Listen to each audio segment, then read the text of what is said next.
வணக்கம் சொந்தங்களே. இன்றைய தொகுப்புல என்ன விஷயம் சம்பந்தமா பார்க்க போறோம்னு சொல்லி சொன்னால், இலங்கையினுடைய ஜனாதிபதியாக இருக்கக்கூடிய அனுரகுமார திசாநாயக்க அவர்கள் அதிரடியாக, அதுவும் மக்கள் முன்னிலையில வச்சு ஒரு முக்கியமான அறிவிப்பு ஒன்றை விடுத்திருக்கிறார். அதாவது இலங்கையினுடைய முன்னாள் ஜனாதிபதிகளுக்கு வழங்கப்பட்ட இந்த இல்லங்கள் பறிமுதல் செய்யப்படும் என்கின்ற ஒரு எச்சரிக்கையை அந்த முன்னாள் ஜனாதிபதிகளை பார்த்து ජනාධිපති අනුරකුමාර තිසානායක அவர்கள் விடுத்திருக்கிறார். විශාල පොරයක් තියෙනවා ආණ්ඩුවේ ගෙවල් බෙදා ගන්න. ලොකුම ගේ හොය බෙදනවා.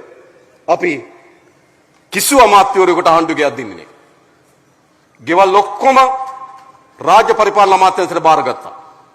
ඇමතිවරුන්ගේ විතරක් නෙවෙයි ජනාධිපතිවරයාගේ ඓතිහාසික වශයෙන් වටින අරලියගහ මන්දිරය ඉතුරු කරා. ජනාධිපති මන්දිරය ඉතුරු කරා. නුවර ඓතිහාසික වශයෙන් නුවර ජනාධිපති මන්දිරය ඉතුරු කරා. ඉතුරු ඔක්කොම අපි දැන් බාර දුන්නා කමිටුවකට මොකද්ද ඒවට කරන්න කියලා අපිට යෝජනා ඉදිරිපත් කරන්න කියලා. හෝටලයක් දාන්න පුළුවන් තැන් වල හෝටල් දානවා. කෞතුකාගාර කරන්න පුළුවන් තැන් කෞතුකාගාර කරනවා. අධ්‍යාපන මධ්‍යස්ථාන කරන්න පුළුවන් තැන් අධ්‍යාපන මධ්‍යස්ථාන කරනවා. මේ ගෙවල් නිකන් ගෙවල් නෙවෙයි. එක තට්ටුවයි. ඒ තට්ටුව නගින ලිෆ්ට් එකක් තියෙනවා. ඇමතිගේ ගෙදර. අඩි 14යි. මෙහෙමයි මේ හිටියේ.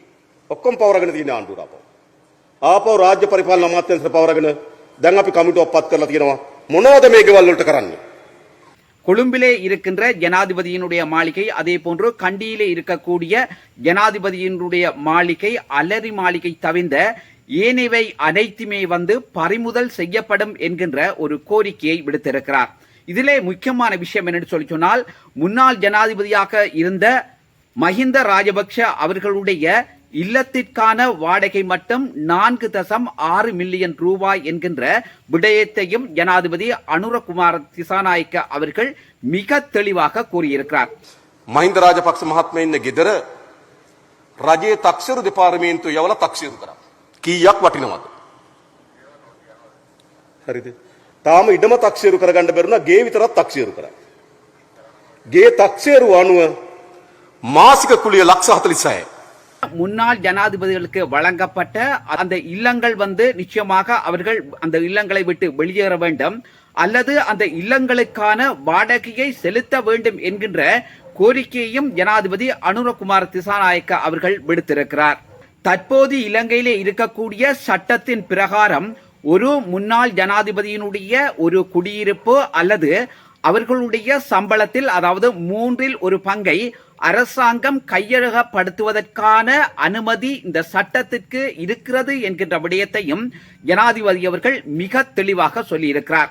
පනතේ තියෙනවා එක්ක හිටපු ජනාධිපතිලාට ගෙයක් හිමි නැත්තම් පඩියෙන් 3න් එකක් හිමි. இன்னும் ஒரு விஷயத்தை ஜனாதிபதி அவர்கள் சொல்லியிருக்கிறார். என்னன்னு சொல்லி சொன்னால், முன்னாள் ஜனாதிபதிகளுக்கு வழங்கப்பட்ட சம்பளம் தற்போது 30,000 ரூபாயாக குறைக்கப்பட இருப்பதாக கூட கூறியிருக்கிறார். අපි ගේ ගන්නවා පඩියෙන් 3න් එකක් දෙනවා 30,000.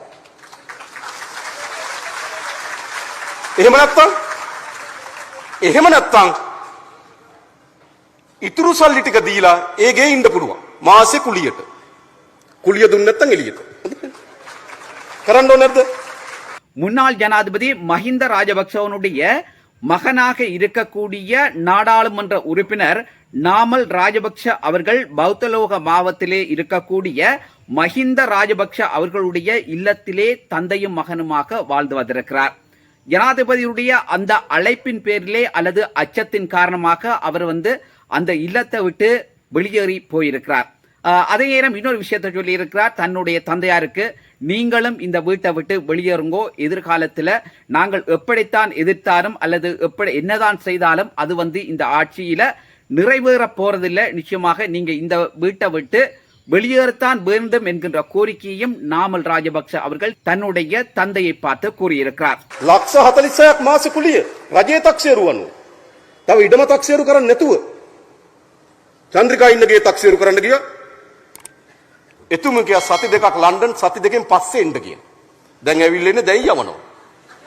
அதே நேரத்திலே முன்னாள் ஜனாதிபதிகளை அவர்களுடைய அல்லது அவர்களுக்கு வழங்கப்பட்ட அந்த இல்லங்களை விட்டு ஜனாதிபதி அனுரகுமார திசாநாயக்க அவர்கள் விடுத்த அறிவிப்புக்கு எதிராக மனுஷ நாணயக்கார அவர்கள் சொல்லியிருக்கிறார், இது முன்னாள் ஜனாதிபதிகளை பழி வாங்குவதற்கான ஒரு செயற்பாட்டை அனுரகுமார் திசாநாயக்க அவர்கள் மேற்கொண்டு வருவதாக கூட மனுஷ நாணயக்கார அவர்கள் குற்றம் சுமத்தி இருக்கிறார். இதயத்திலே இன்னொரு விஷயம் என்னென்று சொல்லி சொன்னால், இலங்கையிலே இடம்பெற்ற எந்த ஒரு ஆட்சியிலும் இடம்பெறாத சில அதிரடி நடவடிக்கைகளை ஜனாதிபதி அனுரகுமார் திசாநாயக்க அவர்கள் மேற்கொண்டு வருகிறார். அதயத்திலே அவர் மீதான விமர்சனங்களும் அதிகமாக இருக்கிறது, அவர் மீதான நட்பேரும் அல்லது அவருக்கான ஆதரவும் அதிகமாக இருக்கிறது.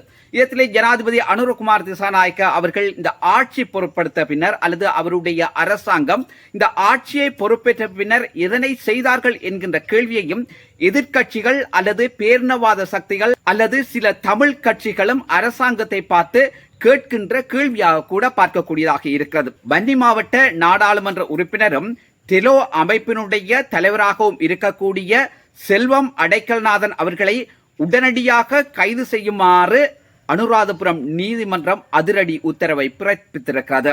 அதே அவர் நாட்டிலே இல்லாத காரணத்தினால் அவருக்கு சார்பாக அல்லது அவருடைய சட்டத்தரணி அவர்கள் இந்த விடயத்தை கையாண்டிருக்கிறார். செல்வம் அடைக்கல்நாதன் அவர்களை அனுராதபுரம் நீதிமன்றம் கைது செய்வதற்கான காரணம் என்னவென்று சொன்னால், அதாவது இலங்கை அரசாங்கத்துக்கும் அல்லது இலங்கை அரசியலமைப்புக்கு எதிராக யுத்தம் இடம்பெற்ற காலப்பகுதியிலே அவர் இந்தியாவுக்கு சென்று தனியார் ஊடகம் ஒன்றுக்கு வழங்கிய பேட்டி அல்லது வழங்கிய செவி இலங்கை அரசாங்கத்துக்கும் இலங்கையினுடைய அரசியலமைப்புக்கும் எதிராக இருந்ததாக அதை சுட்டிக்காட்டியே நாடாளுமன்ற உறுப்பினர் செல்வம் அடைக்கல்நாதன் அவர்களை கைது செய்வதற்கான நடவடிக்கை எடுப்பதாக கூட கூறப்பட்டிருக்கிறது. இது ஏற்கனவே நிலுவையிலே இருந்த வழக்காக கூட இருக்கிறது. இருந்த போதிலும் கூட செல்வம் அடைக்கல்நாதன் அவர்கள் ஒரு வழக்குக்கு செல்லாதன் காரணத்தினால் இதனை காரணம் காட்டித்தான் நாடாளுமன்ற உறுப்பினர் செல்வம் அடைக்கல்நாதன் அவர்களுக்கான பிடியாணையை